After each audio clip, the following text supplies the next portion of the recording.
नमस्कार, मैं चेतन जरा स्वागत करता हूं आप सभी का आज की क्लास में, जिसमें अपन करेंगे प्रश्नावली 1.2 के प्रश्न। तो आइए पहला प्रश्न किस तरीके का है देखते हैं। निम्नलिखित संख्याओं को अभाज्य गुणनखंड के गुणनफल के रूप में व्यक्त कीजिए। तो 140, 156, 3825, 5005, 7429, इन सभी के हमारे को अभाज्य गुणनखंड करने हैं। 2, 3, 5, 7, 11, 13, 17 डॉट डॉट डॉट इसी तरीके से आपको अभाज्य गुणनखंड करने हैं। तो आइए स्टार्ट करते हैं। इसका जो पहला पार्ट है वो क्या कह रहा है, 140 के मुझे गुणनखंड करने हैं। 140 तो मैं भाग लगाऊंगा सबसे पहले, जिसका इकाई का अंक 0, 2, 4, 6, 8 आता है, ठीक है। तो उसमें 2 का भाग जाता है, तो उसमें 2 का भाग जाएगा, भाग 2, 2 संते 14, 0, 70 बार, फिर 2 का दूंगा, जाएगा 35 बार। अब यहां से देखिए, अब जब 2 का भाग खत्म हो जाता है तब अभाज्य संख्या आती है 3। तो 3 का भाग चेक करने के लिए दी गई संख्याओं को आड़ी जोड़ लेना, ऐसे आड़ी 5 और 3 8। अगर उनको संख्याओं को जोड़ने पर जो जुड़ी गई जो संख्या है अगर 3 के पाड़े में आ रही है, 3 का गुणज बन रही है, तो उस संख्या के अंदर 3 का भाग जाता है। अदरवाइज 3 का ना जाके फिर इससे अगले वाली अभाज्य संख्या का भाग जाएगा। तो यहाँ पे देखो 5 और 3 8 आ रहा है, जो कि 8 3 के पाड़े में नहीं आता है, ना ही 3 का गुणज होता है। तो यहाँ पे मैं 5 का भाग लगाऊंगा सीधा, क्योंकि 3 के बाद में अभाज्य संख्या आपकी 5 ही आती है। तो 5 का भाग लगाऊंगा 7 बार, 5 अंते 35। अब देखिए 7 जो होता है खुद एक अभाज्य संख्या है जिसमें केवल 7 का ही भाग जाता है। तो यहां से 7 आएगा, 7 एकम आपका 7। तो इसके टुकड़े हो जाएंगे 140 के कितने आपके पास बनेंगे, 2 गुणा 2 गुणा 2 गुणा 5 गुणा 7। तो इसको मैं थोड़ा सा और सिस्टमेटिक लिखूं तो लिखूंगा 2 की पावर 2 गुणा 5 गुणा 7। ये लीजिए इसके अभाज्य गुणनखंड हो गए। अगले की बात करते हैं। अब अभाज्य गुणनखंड करते हैं 156 की। तो देखिए 156 किस तरीके से होंगे, भाग लगाएंगे 2 का, 2 संते 14, 2 अंटे 16, फिर 2 का जाएगा 2 3 6, 2 नाम 18। फिर देखिए अब इसमें 2 का भाग नहीं जाएगा, फिर अपन संख्याओं को आड़ी जोड़ेंगे। तो 9 और 3 कितना बन रहा है, 12, जो कि 12 जो होता है 3 के पाड़े के अंदर आता है, और या फिर 12 3 का गुणज होता है, इस वजह से यहाँ पे 3 का भाग जाएगा। तो यहाँ लगाऊंगा 3 का, 3 एकम 3, 3 3 9। ये लीजिए अब 13 जो आ गई है, 13 खुद है अभाज्य संख्या होती है जिसमें केवल 13 का ही भाग जाएगा। तो यहाँ आ जाएगा 13 एकम 13, ठीक है। अब इसके गुणनखंड लिखता हूं 156 की। 156 के कितने जाएंगे, 2 गुणा 2 गुणा 3 गुणा 13। थोड़ा सा और सिस्टमेटिक बना दूं तो 2 की पावर 2 गुणा 3 गुणा 13, इसके अभाज्य गुणनखंड हो गए, ठीक है। आगे 38 25 का निकालता हूं, 38 25 का निकालता हूं। तो देखिए 38 25 का किस प्रकार से निकलेगा। सबसे पहले भाग लगाऊंगा 2 का, लेकिन 2 का भाग नहीं जाएगा क्योंकि इकाई का कितना आ रहा है आप लोगों के पास, 5 आ रहा है। तो इसका मतलब है अगर किसी संख्या का इकाई का अंक 0 या 5 आता है तो उसमें संख्या में 5 का भाग जाता है। लेकिन उससे पहले हमारे को 3 अभाज्य संख्या का चेक करना है, संख्याओं को आड़ी जोड़ना है। अगर आड़ी जोड़ी गई संख्या आपकी 3 के पाड़े के अंदर बन रही है तो 3 का भाग देना है, अदरवाइज 5 का तो जाएगा ही। अब देखिए जोड़ते हैं, 5 और 2 7, 7 8 15, 15 और 3 कितने हो गए, 18, 18 3 के पाड़े में आता है, तो इसके अंदर 3 का भाग जाएगा। अब यहां से देखिए 3 का भाग लगाता हूं तो 3 एकम 3, 3 दूनी 6, बच गया 2, 3 संता 21, 3 पंजे 15। बात समझ आ रही है। अब फिर से आपको एक बार चेक करना है 3 का जाएगा कि नहीं जाएगा। 7 और 5 12, 12 और 2 14, 1 15। ये कोई जरूरी नहीं है कि एक बार 3 का भाग जाए तो अगली बार 3 का जाए, ऐसा कोई जरूरी नहीं है। आप लोग उनको जोड़ के टेस्ट जरूर कर लेना अगर जाएगा कि नहीं जाएगा। तो यहाँ पे 3 का भाग जाएगा, 3 चौक 12, 3 दूनी 6, 3 पंजे 15। फिर से चेक करता हूं, 5 और 2 7, 7 और 4 11। तो 11 3 के पाड़े में नहीं आता तो 3 का भाग भी नहीं जाएगा। फिर 3 के बाद में जो अभाज्य संख्या आती है वो आपकी 5 आती है, तो 5 का भाग यहां से लगाऊंगा। लीजिए 5 का भाग लगाऊंगा तो कितने बार जाएगा, 5 अंटे 40, 5 अंटे 40 और बच गया कितना 2। तो यहां से हो जाएगा 55 25। बात समझ आ रही है। फिर कितने का भाग लगाऊंगा, 5 का, फिर 5 का जाएगा 5 एकम 5, 5 एकम 5 बच गया 3, 5 संता 35, कितना 17 बार। फिर 17 खुद एक अभाज्य संख्या है तो 17 का भाग लगूंगा, 17 एकम 17, 17 एकम कितना बन गया है आपके पास में, 17 बन गया ये, ठीक है। 17 का भाग लगाया तो 17 एकम 17। यहां तक उम्मीद है कि आपको बात समझ में आई गई होगी। अब इसके गुणनखंड अपन लिखते हैं 38 25 के तो इसके गुणनखंड बन जाएंगे आपके पास में 3 गुणा 3 गुणा 5 गुणा 5 गुणा 17।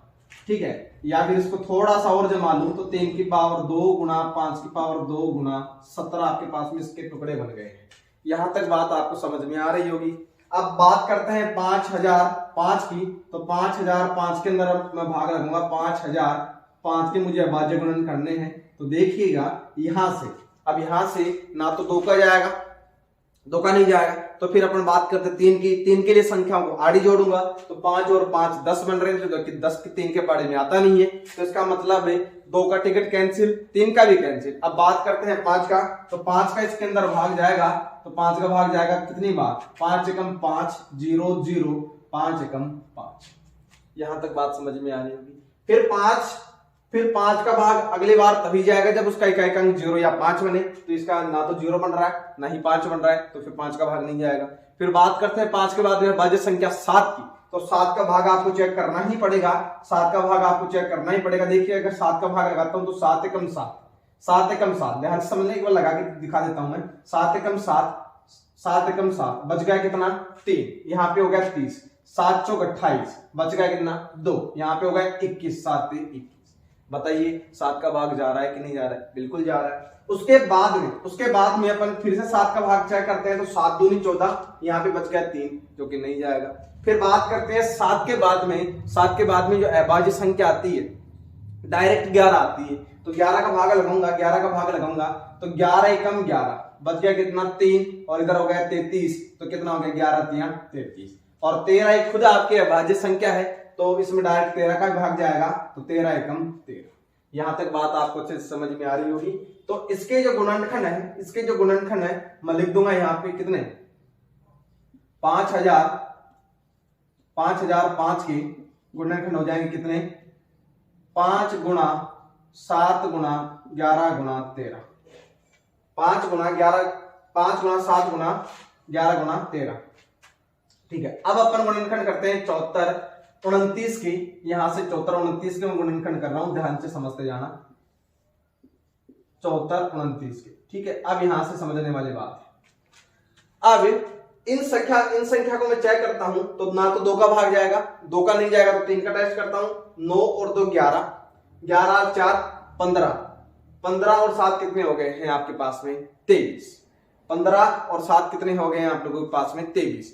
ठीक है, तो इसके अंदर 23 के अंदर आप लोगों का 3 का भाग नहीं जाएगा, 3 का टिकट कैंसिल हो गया है। फिर बात करते हैं 5 की, तो 5 के अंदर इकाई अंक आपका कितना आना चाहिए 0 और 5 आना चाहिए, जो कि नहीं आ रहा है, इस वजह से यहाँ पे 5 का टिकट भी कैंसिल हो गया है। फिर बात करते हैं 7 की, तो यहां से देखना 7 एकम 7 चला जाएगा, 7 6 42 ये भी चला जाएगा, लेकिन फिर बच गया आप लोगों को कितना 9, तो 9 के अंदर आपका 7 का भाग नहीं जाएगा, इस वजह से यहां से 7 का टिकट भी क्या हो गया है कैंसिल हो गया है। 7 के बाद में कितना आता है आपके पास में 11, तो फिर इधर हो जाएगा 11 का भाग भी आप लोगों का नहीं जाएगा। ठीक है, ध्यान से समझते जाना। तो देखिए फिर 11 का नहीं जाएगा, 13 का भी नहीं जाएगा, फिर आप लोगों के पास में 13 का नहीं जाएगा, चेक करके देख लेना। फिर डायरेक्ट आप लोगों को इसमें भाग जाएगा 17 का भाग जाएगा, तो देखिए 17 चौक 68, 17 चौक 68, बच गया कितना यहाँ पे 6, कितना बच गया 6, 17 3 51, 17 3 51, बच गया कितना 11, और 11 इधर हो गया तो 119, 17 7 119। बात समझ में आ रही है, कितना हो गया है 119, 7 बार चला गया है। अब इसके अंदर फिर 17 का भाग दूंगा, तो 17 का भाग यहाँ पे नहीं जाएगा, फिर कितनी बार जाएगा 19 का जाएगा, चेक करके देख लेना आराम से।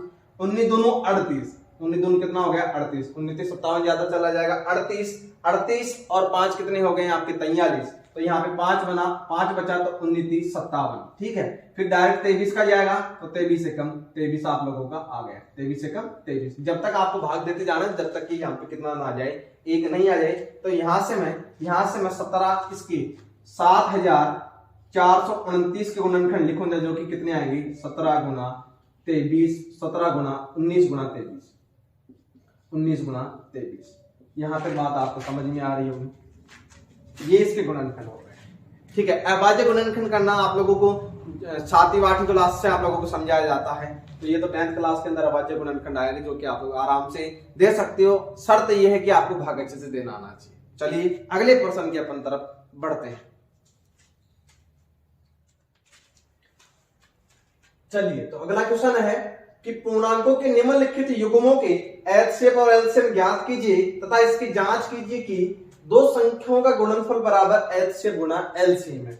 दो संख्या गुणनफल मतलब ये दोनों संख्याएं, इन दोनों संख्याओं का गुणनफल अपन करेंगे, उसके बाद में इन दोनों संख्याओं के एचसीएफ और एलसीएम को गुणा करवाएंगे तो वो दोनों आपके पास में बराबर आना चाहिए। बोर्ड के अंदर इस वाले प्रश्न से क्वेश्चन आपका आता रहता है, रिपीट होता रहता है, तो ध्यान से समझिएगा।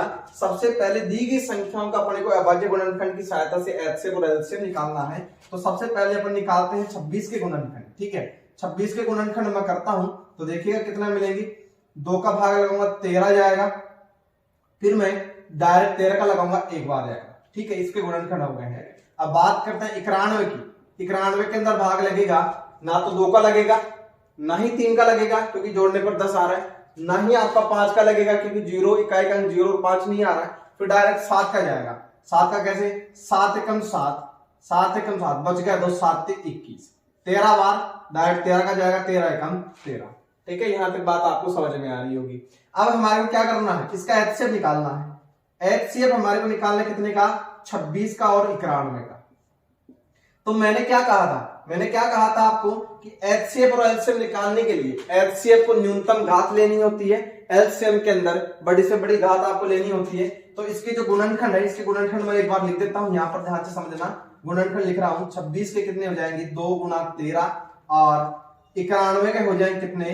7 गुना 13। ठीक है, अब आपको एचसीएफ निकालना है। एचसीएफ कितने का? 26 का और 91 का। कितना निकल के आएगा? ध्यान से समझना। एलसीएम कितना निकालना है? 26 का और 91 का। अब देखिएगा एचसीएफ और एलसीएम ध्यान से समझना। एचसीएफ का मतलब होता है तो वह न्यूनतम घात जो दोनों के अंदर मौजूद हो। अब दोनों के अंदर कौन कौन सा मौजूद है?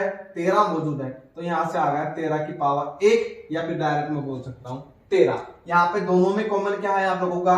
13 ही है। इसमें भी एक घात है, इसमें भी एक घात है, तो न्यूनतम घात सभी के अंदर एक ही कॉमन आ रही है, तो 13 इसका एचसीएफ आपका हो गया है। एलसीएम की मैं बात करता हूं तो एलसीएम के लिए मैंने कहा था चाहे दोनों के अंदर मौजूद हो, चाहे दोनों के अंदर से बड़ी घात आपको लेनी है, चाहे वो दोनों के अंदर मौजूद हो या नहीं हो। अब यहाँ पे देखिए 2 इसमें मौजूद लेकिन इसमें नहीं है, तो 2 लिखना है आपको, गुना। फिर देखिए 7 इसमें है लेकिन इसमें नहीं है, तो भी आपका 7 आएगा। ठीक है, 7 की पावर 1। फिर यहाँ पे 13 इसमें भी है, इसमें भी है, कोई बात नहीं, 13 आपको लिखना ही है। ये लो 13 की पावर। अब इसको सॉल्व करता हूं, 2 गुना 7 गुना 13। ठीक है, 13 7 91 और 2 आपके हो गए 182। गुना करवाओगे तो कितना आ गया है? 182। ठीक है, यहां तक बात आपको समझ में आ रही होगी। ठीक है, अब आगे देखिए 182 तक तो आप लोगों ने ले लिया है इसका मान। अब आपको निकालना है इस वाले से, इसको चेक करना है। दो संख्याओं गुणनफल बराबर एचसीएफ गुणा एलसीएम। अब दो संख्याओं का गुणनफल आपको करना है, मतलब दोनों संख्याओं का गुणनफल कौन कौन से का? इसका 26 और 91 का। दो संख्याओं का गुणनफल, दो संख्याओं का गुणनफल,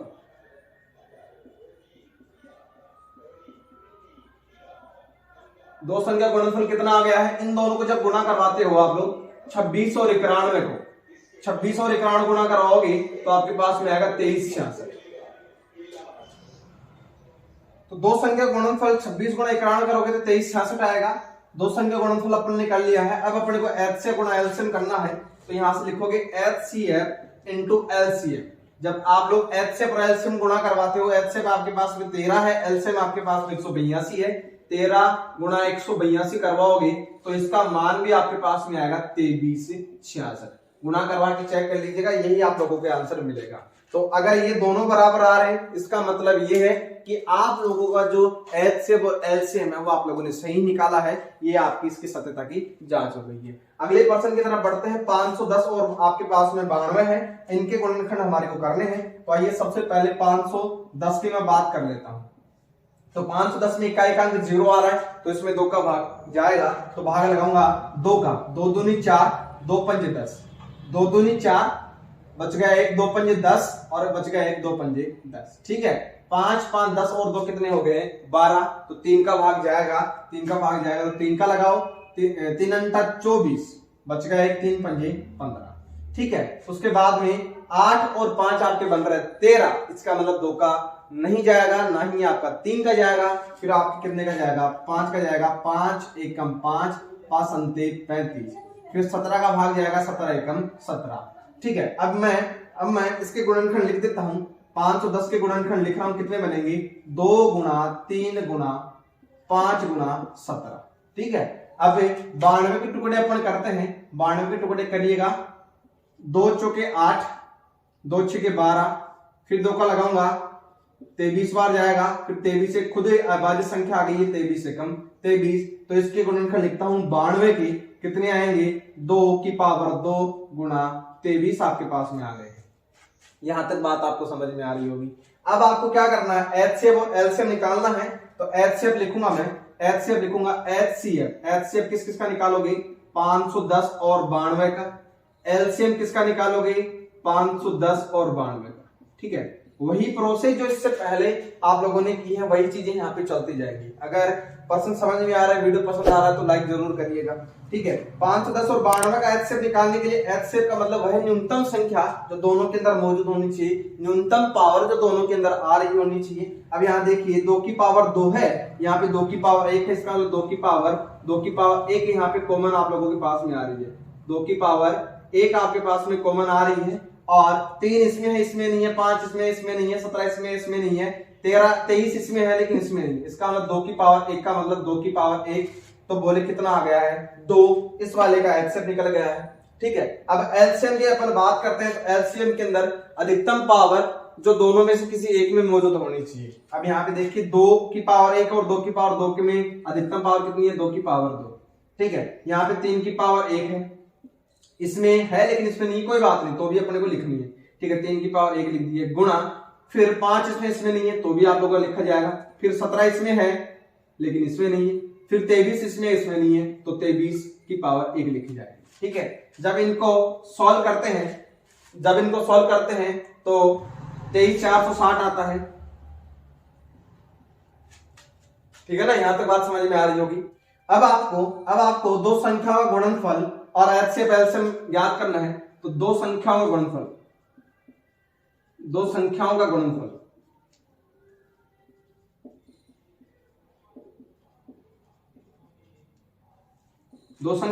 कितना है? 510 और 52।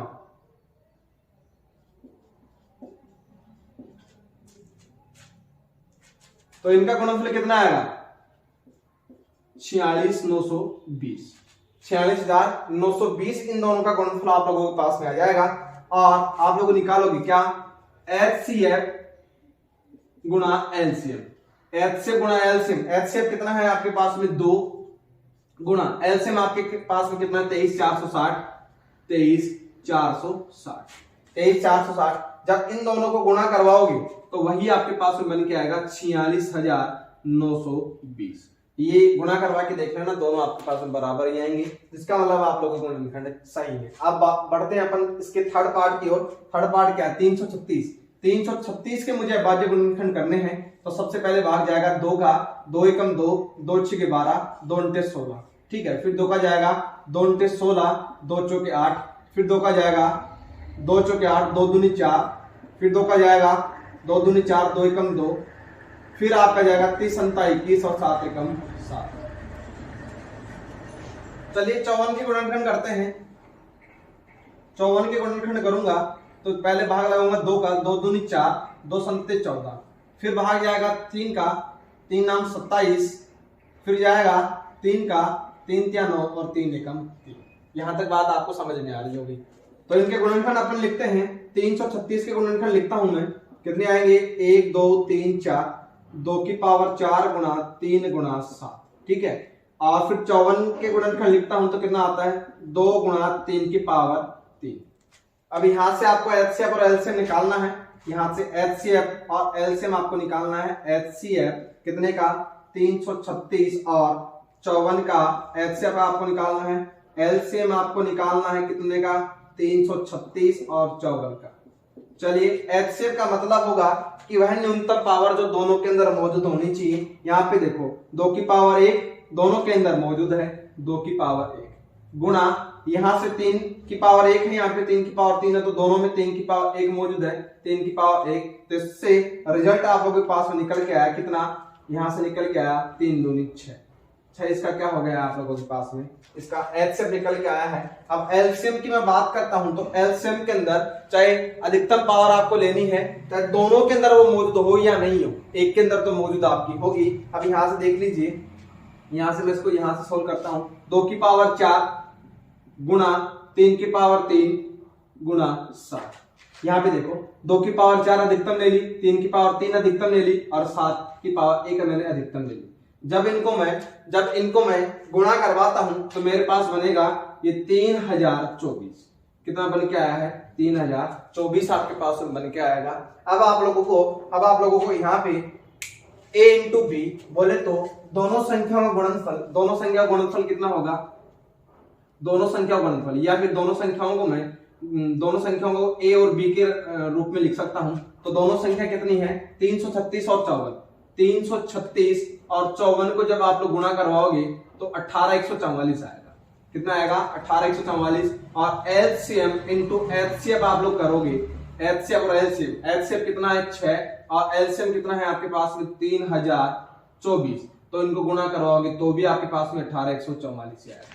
यहां तक आपको बात समझ में आ रही होगी। तो ये पर्सन आप लोगों का जो दूसरा था ये इस टाइप से होना था, आपको जांच करनी थी, एलसीएम और एचसीएफ निकालना था। कुल मिला के सारा खेल अभाज्य गुणनखंडों का है। अगर आप लोगों को आ रहे हैं अच्छे से तो इसमें कोई भी दिक्कत आप लोगों की नहीं रहने वाली है। ठीक है, चलिए बढ़ते हैं अगले पर्सन की तरफ, क्या कहता है। चलिए तो क्वेश्चन नंबर 3 है, अभाज्य गुणनखंड विधि द्वारा निम्नलिखित पूर्णांकों के मैच है बोले तो एचसीएफ और लेस है बोले तो एलसीएम ज्ञात कीजिए। इसमें संख्या है 12, 15, 21, 17, 23, 29, 8, 9 और 25। इस टाइप के पर्सन चाहे कितने भी संख्याओं को दे दे, 2 के दे दे, 3 के दे दे, 4 के दे दे, मेथड सभी का सेम ही रहने वाला है। अभाज्य गुणनखंड के लिए बोला गया है तो अभाज्य गुणनखंड कर लेंगे आराम से, एचसीएफ और एलसीएम निकाल लेंगे। चलिए बात करते हैं सबसे पहले 12, 15, 21 की। तो मैं सबसे पहले टुकड़े करूंगा 12 की, सबसे पहले टुकड़े करने वाला हूं मैं 12 की। तो 12 के टुकड़े करूंगा तो 2 का भाग जाएगा, 2 6 के 12, फिर 2 का जाएगा 2 3 6, फिर 3 का जाएगा 3 एकम 3। फिर मैं दूंगा 15 के अंदर, 15 के गुणनखंड करूंगा तो 15 के होंगे 3, 3 पंजे 15 और 5 एकम 5 आपका हो जाएगा। ठीक है, फिर 21 के अंदर भाग लगाऊंगा, 21 के गुणनखंड में करूंगा तो 21 के गुणनखंड के अंदर आपका भाग जाएगा 3 का, 3 21 और 7 एकम आपका 7। ठीक है, ये टुकड़े आपके पास में हो गए हैं। अब इनके गुणनखंड लिख लेता हूं। 12 के बनेंगे कितने, 2 की पावर 2 गुणा 3, और 15 के बनेंगे आपके पास में 3 गुणा 5, और 21 के आपके पास में बनेंगे 3 गुणा 7। ये इसके टुकड़े हो गए हैं। अब हमारे को एचसीएफ निकालना है, और एचसीएफ किस किस का है, 12, 15 और 21 का है। एलसीएम आपको निकालना है, एलसीएम भी 12, 15 और 21 का निकालना है।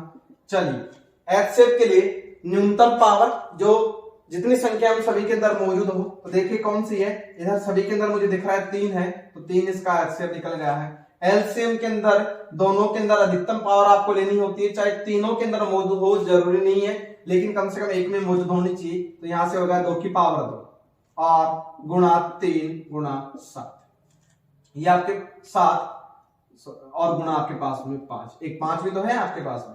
अब देखिए इसको सॉल्व करता हूं, 4 गुणा 3 गुणा 7 गुणा 5, तो हो जाएगा 5 चौक 20, 20 3 7 और 60 6 42, आपके पास बनेगा 420। ठीक है, एक बार वापस से देख लेते हैं, 5 चौक 20, 20 3 60 और 6 42, 420। तो इसका एलसीएम तो आपके पास में आ गया 420 और इसका जो एचसीएफ है वो आपके पास में आ गया है 3। उम्मीद है कि बात आपको समझ में आ रही होगी। चलिए इसका सेकंड पार्ट करते हैं।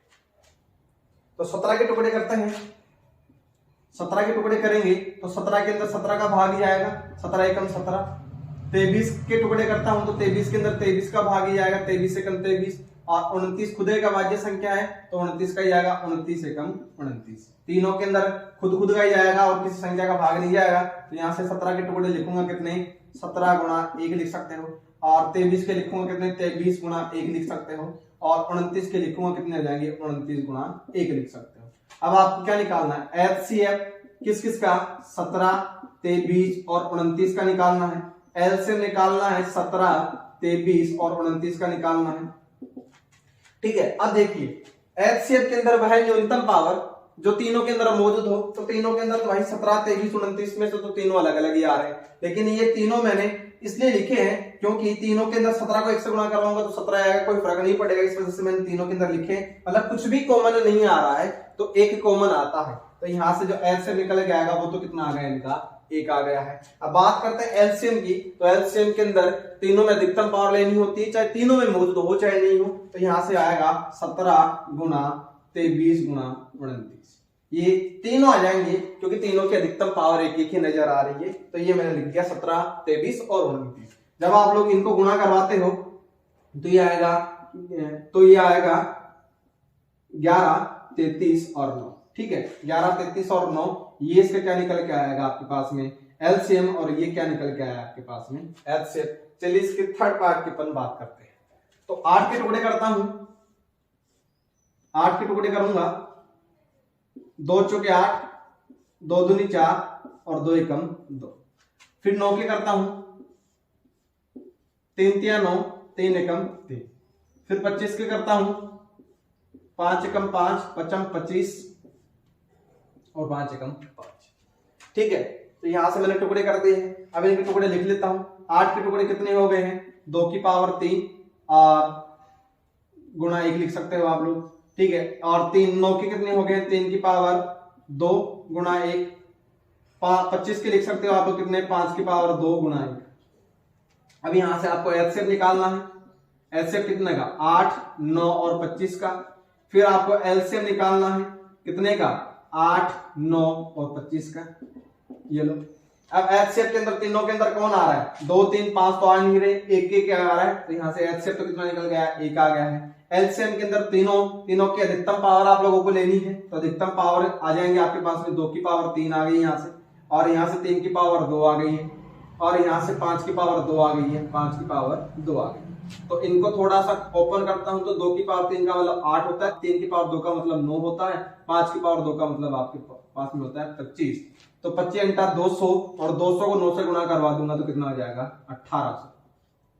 1800 आपके पास में क्या निकल के आ गया है, एचसीएफ और एलसीएम और एचसीएफ कितना निकल के आया आपके पास में, 1 निकल के आया है। तो उम्मीद है कि यहाँ तक बात आपको समझ में आ रही हो। अगर आपको पसंद आ रहा है तो लाइक जरूर करिएगा। अगर चैनल के ऊपर पहली बार ही आए हो तुम लोग तो चैनल को सब्सक्राइब कर लेना और बेल आइकन को प्रेस कर लेना, ताकि वीडियो की टाइम टू टाइम नोटिफिकेशन आपको मिलती रहे। धन्यवाद।